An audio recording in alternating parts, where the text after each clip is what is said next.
벌써 올 한 해도 거의 다 갔어요. 다 갔습니다.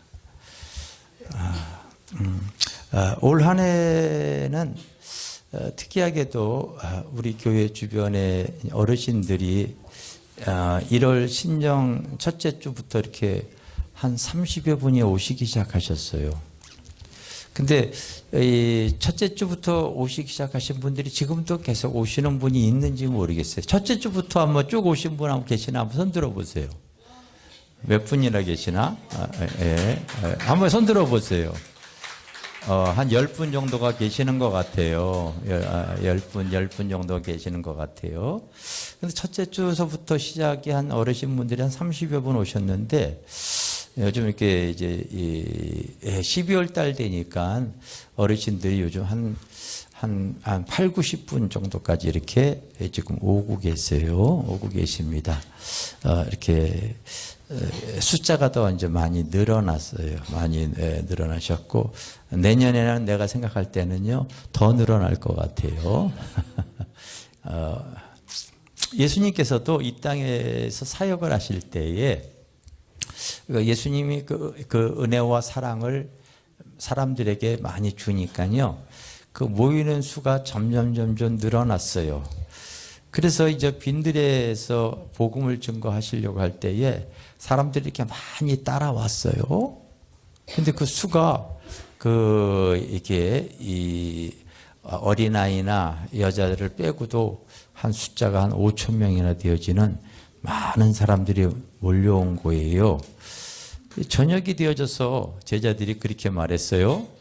이 사람들이 지금 배가 고플 거니까요, 마을에 가서 먹을 것을 사 먹게 하라고 이렇게 얘기를 합니다. 그럴 때 주님께서 그럴 필요가 없다 얘기하십니다. 그리고서 너희가 먹을 것을 주라 이렇게 얘기를 하는 거예요. 그때 먹을 것이 뭐 이렇게 준비한 것이 없었는데, 요한복음에 보면은 한 계집아이가 부모가 그 아이에게 먹으라고 도시락을 싸준 게 있는데, 그게 아주 보잘것없는 보리떡 5덩어리하고 그때 조그만 생선 2마리였어요. 그걸 갖다가 예수님이 배고플까봐 그걸 예수님 앞에 드린 게 있었어요. 그거 외에는 아무것도 없었고, 또 예수님이 그들에게 주라고 했을 때에 다른 복음서에 보면은 그렇게 써놨거든요. 이 사람들의 숫자들을 다 계산해 보게 되어지면요, 돈이 우리가 갖고 있는 돈으로도 부족합니다. 그런 얘기를 하는 거예요. 그러니까 문제가 생겼다는 거죠. 문제가. 아마 저도 그렇게 생각이 되어져요. 지금 이 연초에 우리 교회 어르신들이 한 30여 분 오셨는데, 지금 이제 연말 되어지니까 한 90여 분 정도가 현재 출석이 이렇게 되어지고, 그리고 또 또 못 오시는 분들도 제법 있으세요. 그래서 내년에는 한 200명, 300명까지 오지 않을까 이렇게 생각이 되어집니다. 그러면 이제 틀림없이 우리 성도들이 그렇게 얘기할 거예요. 목사님, 식판이 부족하니까 식판 더 사야 될 거예요. 뭐 이런 얘기들이 나올 거예요. 나올 겁니다. 틀림없이 상황이 생겨지면 그 상황에 따른 문제가 또 발생이 되어집니다. 문제가 발생이 되어져요. 그런데 우리는 인생 살아가면서 오늘 본문의 내용을 이렇게 보게 되어지면은요, 먹을 게 없는데도 주님께서 먹을 걸 주라고 얘기하니까 그게 문제가 생기지 않았습니까? 여러분, 우리가 살아가면서는요, 가정 문제, 신앙 문제, 자녀 문제, 내 문제, 건강 문제, 많은 문제들을 안고 살아가는 것이 인생사예요. 그런데 오늘 말씀이 뭐라고 그랬어요? 따라서 문제를 풀어가는 원리를 배우라. 제가 제목을 그렇게 잡았어요. 뭐라고 잡았다고요? 문제를 풀어가는 원리를 배우라. 그렇게 내가 잡았어요. 아멘. 이제 줄 게 있어야 주지요. 줄 것도 없는데 어떻게 주란 말이에요. 이제 제자들이 예수님 앞에 이렇게 말한 내용들을 기억하세요. 근데 사실은 주님께서 그 제자들을 훈련을 시키는 겁니다. 훈련을 시키기 때문에 그런 어떤 상황이 생겼을 때, 문제가 생겼을 때 그 문제를 우리가 어떻게 풀어가는가, 믿음의 사람들은 이제 이런 그 시야를 잘 갖게 하기 위해서 주님께서 알려주는 거예요. 우리는 대개 어떤 문제가 드러나게 되지만 그 문제만 직시합니다. 근데 그 문제가 풀어지지 아니하면 대개는요, 그것 때문에 좌절하고 원망하고 불편합니다. 불평해요. 그리고 또 그 문제를 도와줄 사람들을 이렇게 바라봅니다. 근데 그 사람이 꼭 도와줘야 될 사람, 해결해 줄 수 있는 사람인데 해결해 주지 아니하기 때문에요. 그것 때문에요. 아주 섭섭한 마음이 들고, 그리고 참 그것 때문에 등지고 살고 원수가 되어지기도 하고 그럽니다. 이게 세상사가 그래요. 어제도 몇 분이 이렇게 상담을 하러 왔다고 합니다. 상담하러 왔는데 가까운 인척에게 돈을 빌려줬는데 그 절대로 그럴 사람이 아닌데 돈 2억을 띄어먹고 도망갔다는 거예요. 2억이 큰 돈이잖아요. 그렇죠? 그래서 문제가 생겨서 답답한 마음으로 이렇게 저희 교회를 찾아왔어요. 우리 인생 살아가면서 참 이러저러한 많은 문제들이 왔는데 이 주님은 이제 어떠한 문제가 생겼을 때 그 문제를 풀어가는 원리를 우리 주님께서 제자들에게 시청과 교육으로 교육시켜주는 내용이 오늘 본문의 내용이에요. 어떻게 하면 그 문제가 하나님, 그 문제를 통하여 하나님의 놀라운 은혜가 임할 수 있을까? 그것을 가르쳐주는 내용입니다. 첫째가 주님께서 너희들이 그 먹을 것을 주라고 할 때에 우리가 돈이 어디 있어요? 그리고 이 많은 사람들이 어떻게 먹을 것을 줄 수가 있겠어요? 했을 때 주님이 어떤 행동을 했냐면요, 이런 행동을 하셨습니다. 주님께서 바로 제자들의 말을 듣고 오늘 보면은요, 그 무리에게 명하여 잔디에 앉으시고 떡 5개와 물고기 2마리를 가지사 따라주다 하늘을 우러러 보셨다는 내용이 나옵니다. 어디를 보셨다고요? 하늘을 우러러 보셨다는 거예요. 그게 바로 우리가 이제 믿음 생활하는 사람들이 우리 세상 사람과 꼭 다른 게 우리의 마음의 시선이 어디를 향해야 된다는 걸 알려주기 위해서 우리가 우리 주기도문에 항상 시작할 때에 하늘에 계신 우리 아버지 이렇게 얘기하죠. 내 마음의 시선이 어떤 문제가 생길 때에 하늘을 바라볼 수 있는 사람들이 되어지기를 바랍니다. 아멘. 그것은 내 마음의 시선이 세상을 바라보거나 현실을 직시하지 말고 어떤 상황이 있을 때에 하나님을 의지하라고 하는 그런 마음의 표시, 그런 믿음의 표시로서 주님은 하늘을 우러러 이렇게 얘기를 한 거예요. 얘기한 거예요. 시편 121편 1절 2절에 보면은요, 내가 산을 향하여 눈을 들리라. 나의 도움이 어디서 올까? 나의 도움은 천지를 지으신 여호와께로입니다. 그렇게 나오고 있어요. 할렐루야. 자, 여러분, 내가 그거 찾으라고 그랬는데 그런 거 찾아놓지 않았나 보다. 자, 시작. 내가 산을 향하여 눈을 들리라. 나의 도움이 어디서 올까?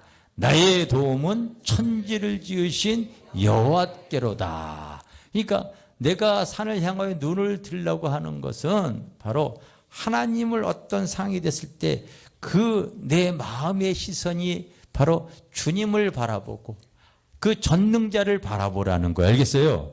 그래서 우리 주님도 이 땅에 계시면서 어떠한 그 문제가 드러날 때에 그 문제를 해결해 줄 수 있는, 그 문제를 도울 수 있는 하나님을 바라보는 거예요. 하늘을 우러러. 할렐루야. 하늘을 우러러. 그래서 여러분들이 항상 내 마음의 시선이 어떤 문제가 생겼을 때 하늘을 바라보시기를 바랍니다. 요한복음 11장에 보면은요, 예수님을 사랑하던 그 가족이 있었는데 그 가족이 이 나사로가 이 죽음으로 말미암아 질병으로 말미암아 죽었어요. 그래서 이 같은 이 가족인 마리아와 마르다가 예수님이 자꾸 빨리 와서 치유해 주시기를 이렇게 원했어요. 그런데 예수님이 그 공무가 많은 일로 인해서 바쁘셔가지고 늦게 가시는 바람에 나사로가 죽어가지고요. 이제 썩어서 냄새가 나는 지경에 이르렀어요. 그랬더니 그 예수님의 사랑했다고 하지만은 이 마리아와 마르다 두 여인이 그것 때문에 시험이 왔어요. 시험이 왔어요. 그래서 참 예수님이 좀 빨리 오셨으면 참 좋았을 뻔했는데 이제 이 나사로가 죽어서 이제는 썩어가지고 냄새까지 난다는 거예요. 그런데 주님께서 너희가 나를 믿으면 꼭 나는 부활이요 생명이니 나를 믿는 자는 죽어도 살 수가 있고 또 살아서 믿는다면 또 영원히 죽지 아니하리라. 이것을 믿으라고 얘기를 합니다. 그랬더니 제자들 그 두 여인이 그렇게 얘기해요. 그래요. 부활 때는 우리 오빠 오라비가 다시 살아날 거를 믿는다고 얘기하고 지금 살아날 건 믿질 않아요. 그때 주님께서 어떤 행동을 하셨냐면요. 그때도 똑같이 바로 예수님께서 하늘을 우러러보시고 또 기도를 하시고 바로 똑같이 그를 살리는 내용이 나와요. 자꾸 그런 행동들을 주님께서 이렇게 하십니다. 우리가 지금 마태복음 14장은 읽었는데 조금 그 다음에 나오는 내용이 어떤 내용이 나오냐면요. 이제 예수님께서 오병이어 해서 수천 5천 명을 먹이신 사건 이후에 이제 바로 주님께서 이제 산에 올라가서 기도하시고 제자들은 배 타고 가다가 그 배에 풍랑이 일어날 때에 주님께서 그 바다 위를 걸어가는 장면이 나오고 있습니다. 베드로가 예수님을 이렇게 바라보니까 처음에는 유령인 줄 알고 무서워했거든요. 그래서 와 유령이다 막 그랬어요. 호들갑을 떨었는데 가만히 보니까 예수님께서 바다 위를 걸어오고 계시잖아요. 그러니까 베드로가 뭐라고 얘기했냐면요. 주님이시면 나도 주님께 바다 위를 걸어가기를 원합니다. 그랬더니 주님이 뭐라고 그러냐면 이리 오라고 얘기해요. 그랬더니 베드로가 바로 주님을 바라보니까요. 물 위를 막 걸어가는 거야. 그럴 때 풍랑이 확 친 거예요. 풍랑이. 물결이 확 치다 보니까 주님을 바라보다가 시선이 바로 물결을 바라보게 되어지니까요. 그때 베드로가 물에 빠져버리고 말았어요. 그게 바로 마음의 시선입니다. 믿음의 시선인 거예요. 믿음의 시선. 알겠습니까? 그래서 이 베드로가 주님을 바라보면은 바로 우리 믿음의 사람들은 이 세상을 살아갈 때 주님을 바라볼 때는요. 바로 세상 위를 걸어가고 물결 위를 걸어갈 수 있는 은혜를 베풀어 주세요. 아멘. 그런데 주님 바라보지 말고 세상 물결 보면 세상 뉴스, 세상 소식을 통하여 두려워하게 되어지면요. 세상에 빠져버리고 말아버려요. 우리는 항상 주님 바라보셔야 될 줄 믿습니다. 마음의 시선이 얼마나 중요한지 몰라요.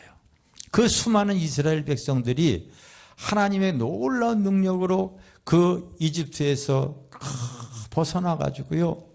그제 하나님이 약속한 땅 가나안 앞에 지금의 팔레스타인 땅 앞에 이르렀을 때에 40명의 정탐꾼을 보냈습니다. 그 12명의 정탐꾼을 이렇게 보냈는데 돌아오고 나서 그들이 한결같이 뭐라고 얘기하냐면요. 이야, 그곳에 가면 정말 젖과 꿀이 흐르는 좋은 땅이 있고 그런데 문제는 그들의 성벽도 두껍고 그들이 그곳에 사는 사람들을 바라봤더니 그들의 신장이 우리보다 얼마나 큰지 거인과 같고 그러다 보니까 우리는 상대적으로 바로 메뚜기처럼 연약하다는 것을 고백합니다. 바로 현실을 바라보는 거예요. 현실을 직시하는 거예요. 현실을. 그런데 여호수아와 이 갈렙과 같은 사람은 바로 현실을 보지 않고 바로 믿음의 눈이 있었기 때문에 그동안 우리가 그 이집트에서 여기까지 올 때에 하나님께서 우리를 함께 해주셨기 때문에 하나님이 함께 해주시면 그들은 우리의 밥이라고 얘기하는 거예요. 똑같은 것을 바라봤는데 믿음의 눈이 떠진 사람은요, 그들은 우리의 밥이라고 고백하고, 어떤 사람은 똑같이 신앙생활 하더라도 현실을 바라보니까요, 바로 우리는 죽겠다고 얘기하는 거예요.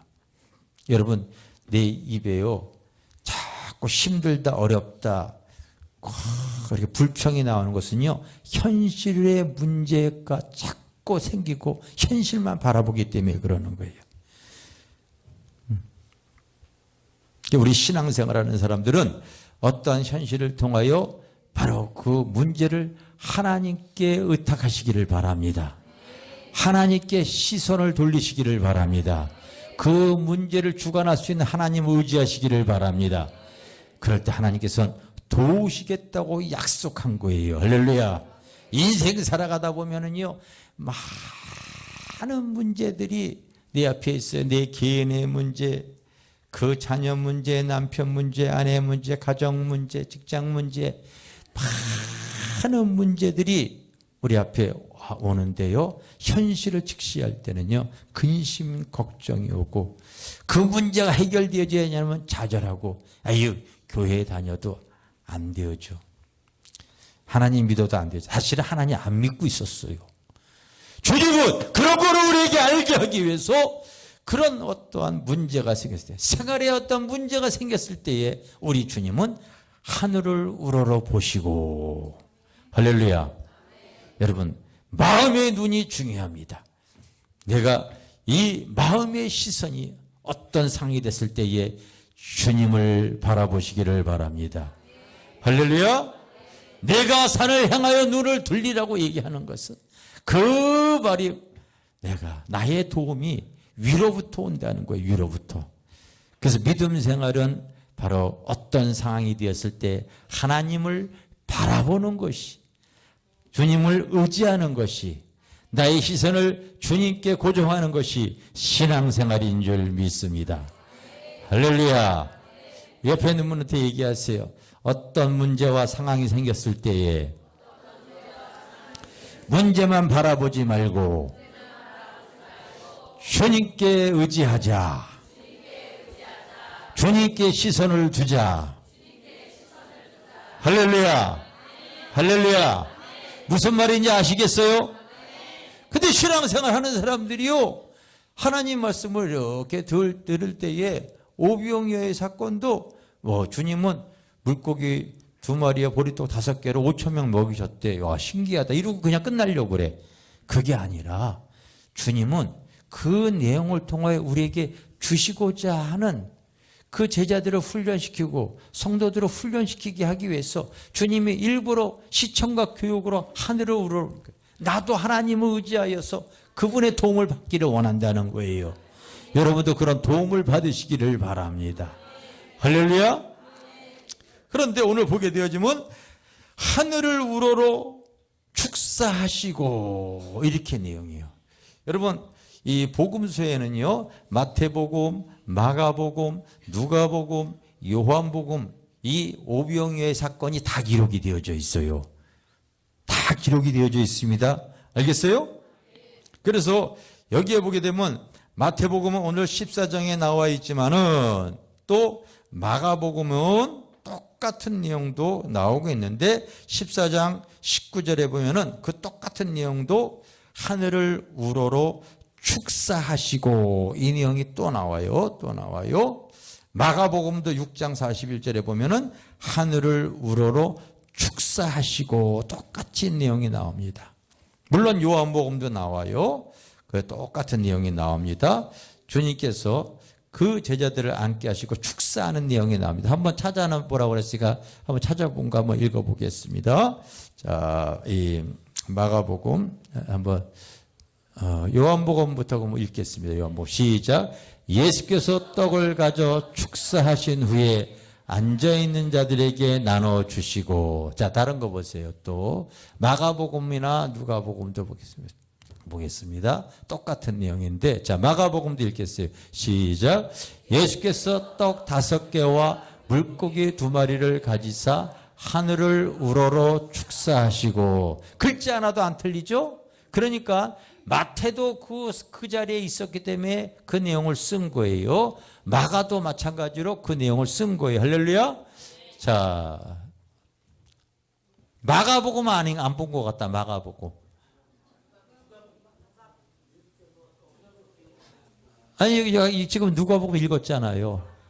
마가복음 안 읽었어요. 마가복음. 우리가 지금 읽어. 마가복음 찾아. 마가복음. 아, 그래요? 그럼 이거 읽겠습니다. 시작. 예수께서 떡 5개와 물고기 2마리를 가지사 하늘을 우러러 축사하시고. 여기에서 이 축사라고 하는 말이 어떤 말이냐면요. 내가 아까 올라가 가지고요. 원어 성경에 있는 내용을 한번 찾아봤어요. 찾아봤더니 이 축사라고 하는 말이 따라서 율로게센. 예, 헬라어로 율로게센이라고 하는 말이 나오는데, 이 축사라고 하는 말은 축복의 기도, 축복의 찬양을 말합니다. 알겠습니까? 그러니까 예를 들어서 우리 축복의 찬양 이렇게 써 있는데, 이거를 헬라어로 말하게 해서 뭐예요? 율로게센이에요. 율로게센. 알겠습니까? 율로게센이에요.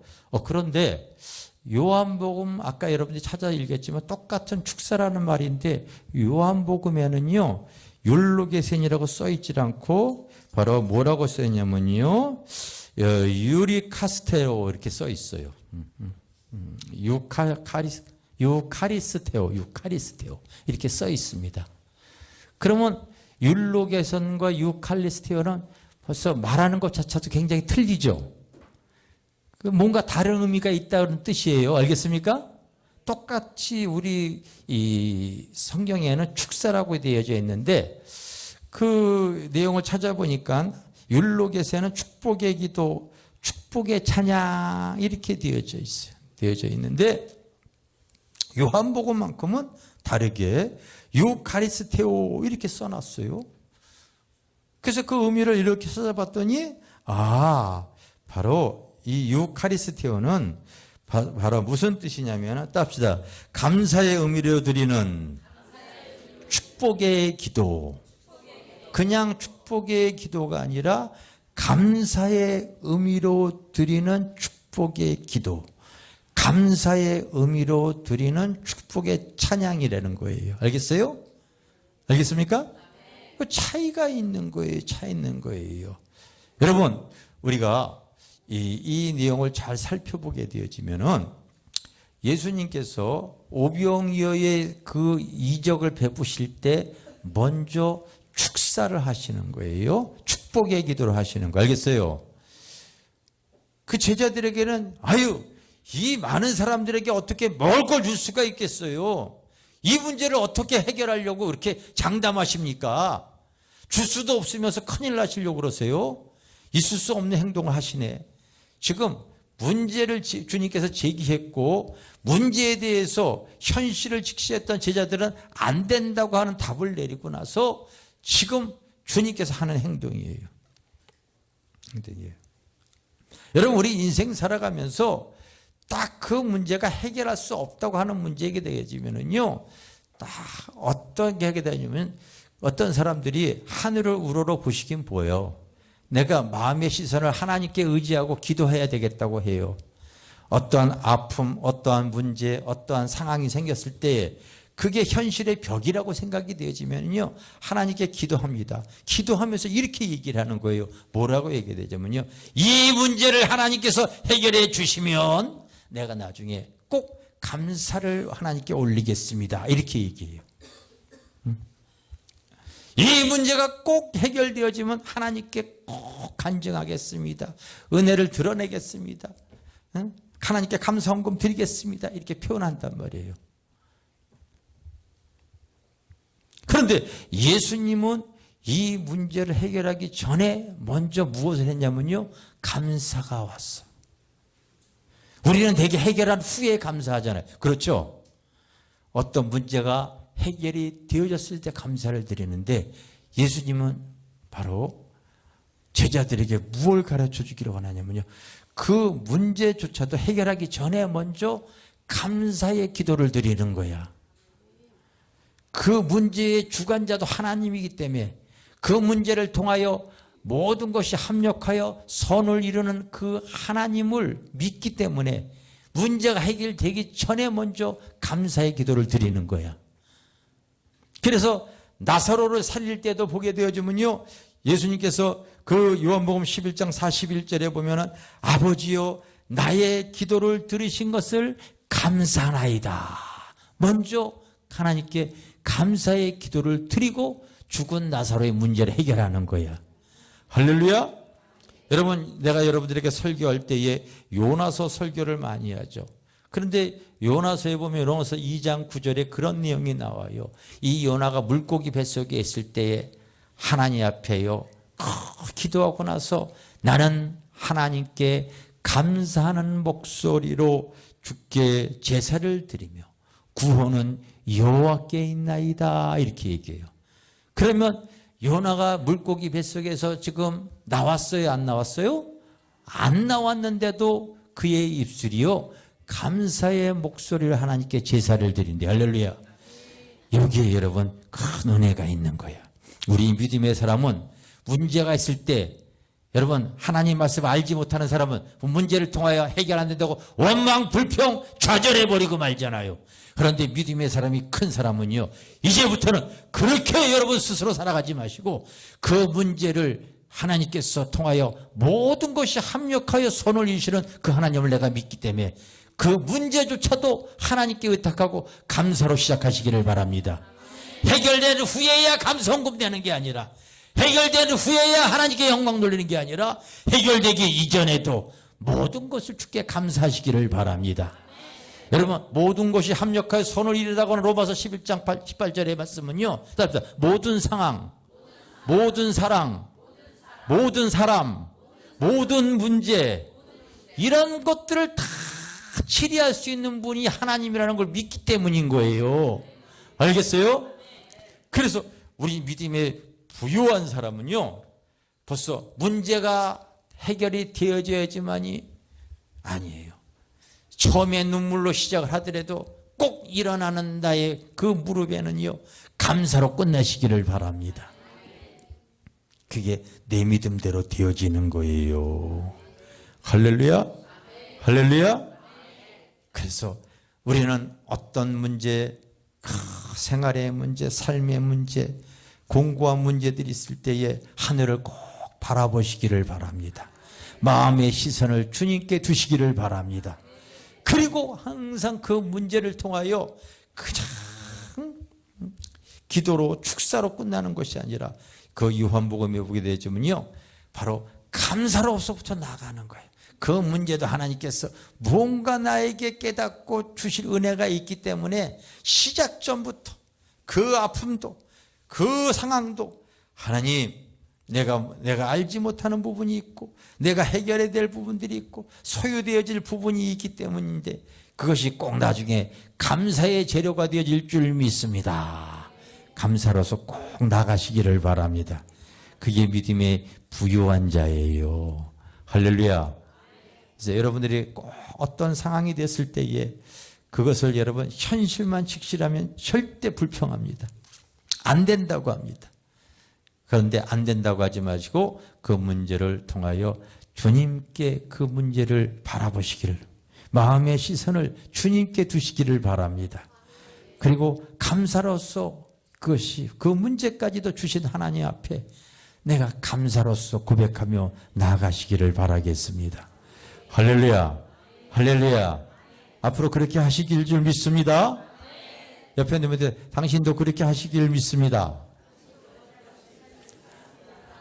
그럼 여러분 삶이 벌써요 그게 믿음이 되어지는 순간서부터요 그게요 참 하나님 내가 지나가서 살아봤더니 아유 내가 무지해서 그랬던 거야.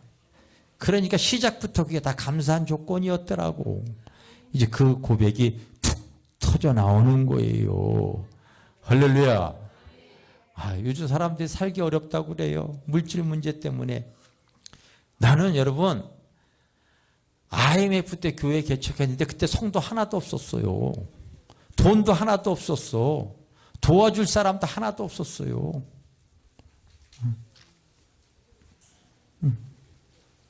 지금은 여러분 같이 협력해줄 좋은 성도들이 있지요. 헌금해 주고요. 제가 그래도 보교인이라도 어디 가서 설교하게 되어지면요, 굉장히 A급 강사로서 대접받아요. 뭐 의심의 눈초리로 보는데 사실이에요. 사실입니다.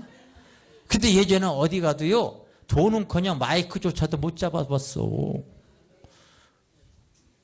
근데 항상 나의 눈을 하나님께 시선을 고정했더니 그 어려운 세상을 무리를 걸어가게 하시더라고. 그러니 내가 지금까지 살아있는 거지. 내가 그때 뭐 월급 뭐 직장생활 한 거 아니었어요. 아니었습니다. 하나님의 은혜로 사는 거지요. 그리고 항상 여러분 시작부터 끝까지요, 네 입술에 항상 기뻐하라, 쉬지 말고 기도하라, 매사에 감사하라. 이 입술에요, 감사의 열매를 항상 달아놓은 거야. 상황은 감사할 조건이 없지만 항상 감사하는 거예요. 할렐루야. 그러니요, 내 믿음대로 되어지는 거예요. 할렐루야. 그러니까 여러분들이 항상 그게 잘 안 되어지면 교회 나와서더라도 자꾸 하나님께 찬양을 하세요. 알겠어요? 여러분 성경에 보면은요, 역대하 20장에 보면은요, 모압과 암몬 자손들이 막 쳐들어옵니다. 그 연합해가지고 이스라엘을 멸절시키려고 쳐들어오는데 하나님께서요 그렇게 얘기를 하는 거예요. 야, 걱정하지 말고 성가대 조직해. 그리고 성가대 가운 다 입혀. 그리고 그들이 쳐들어오는 그 앞에 가지고 너희들이 그 앞에 가서 한번 찬양 좀 한번 해봐.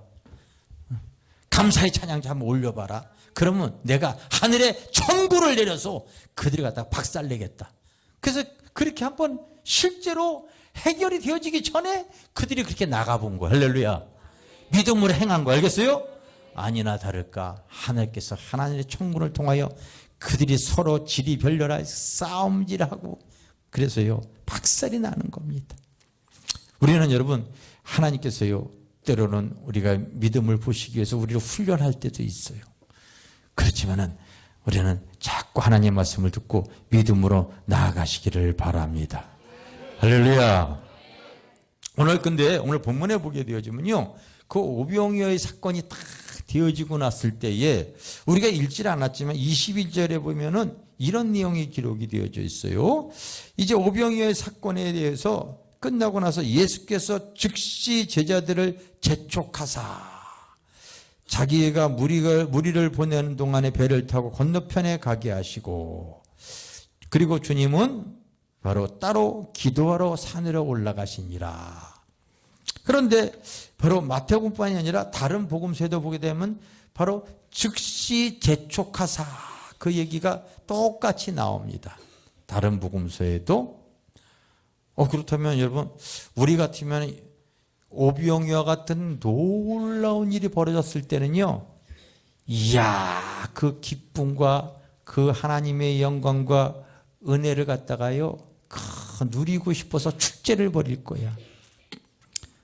우리 사람은 다 그런 놀라운 은혜가 있을 때는요, 그 자리에서 그냥 그 기쁨의 자리에서 눌러 앉아 있으려고 합니다. 그리고 야 신기하다 놀랍다 자꾸 그럴 것 같아요.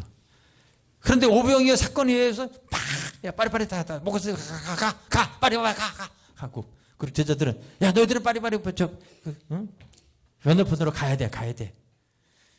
그 흥분의 자리에서 일어나게 합니다. 그 영광의 자리를 빨리 회파시켜 버립니다.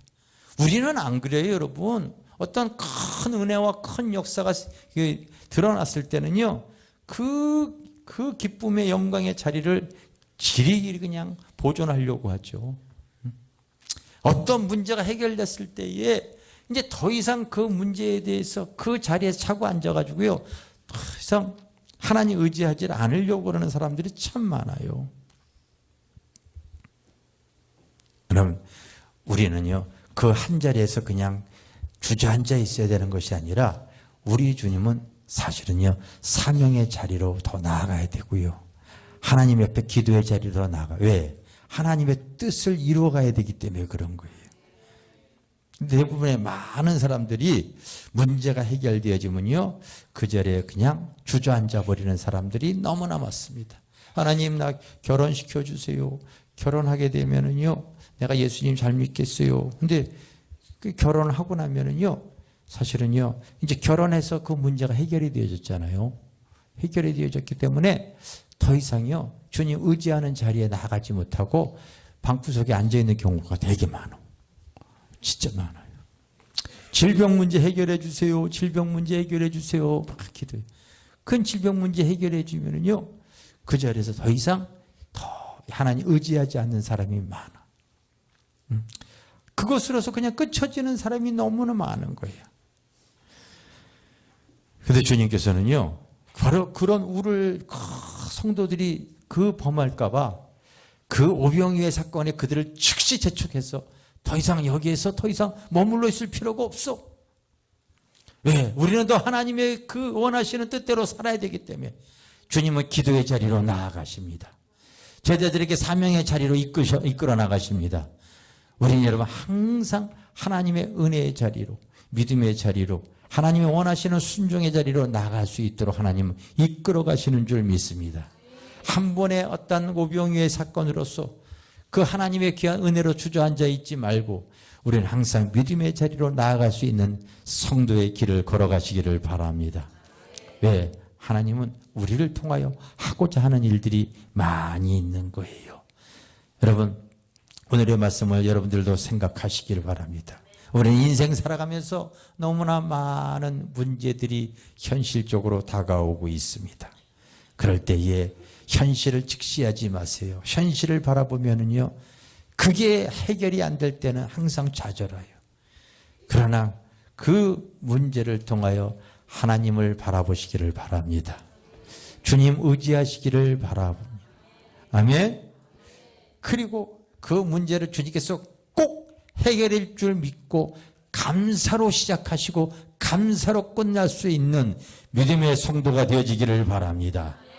근데 살다 보면 그 문제 해결됐다고 해서 여러분 더 이상 문제가 없는 게 아니에요.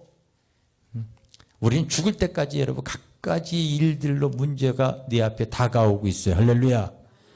그러니 우리는 항상 하나님을 의지하는 그 믿음의 자리로 항상 나가려고 하세요.